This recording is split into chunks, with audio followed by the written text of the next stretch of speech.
Yeah, there's an argument to be had with like reverbs and effects and stuff. So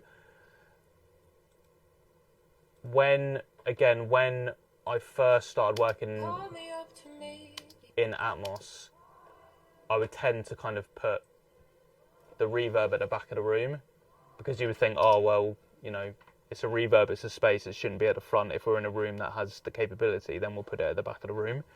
But it actually doesn't really translate that well. So what I've started doing now is I'll have it in the same position as the lead vocal, which is traditionally left and right.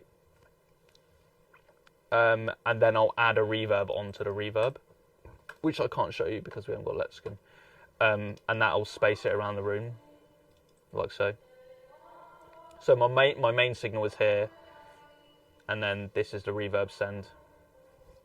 Sorry, is there anything else that you would put at the back of the room? Because obviously, like, you put stuff at the back. Yeah, so things like strings, I like.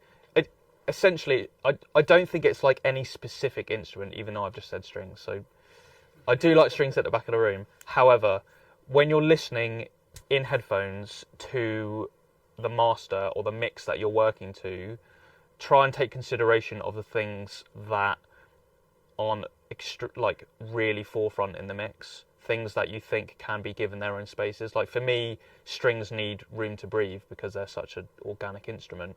Yeah. You know, I'm trying to think of what else, like flutes, you know, anything like that. Anything kind of like, for me, it's always been like orchestral elements, I suppose, like I put at the back of the room.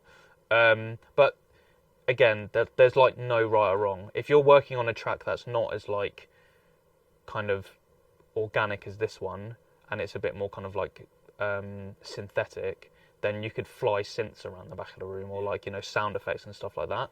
It's just kind of what works. But again, like, I'll just stress it, the relation between the master and your Atmos mix needs to be pretty on point. So when you're on Apple Music and you've got your AirPod Pros in and you click on a little thing that switches it to and from Dolby Atmos, it needs to be quite a seamless transition.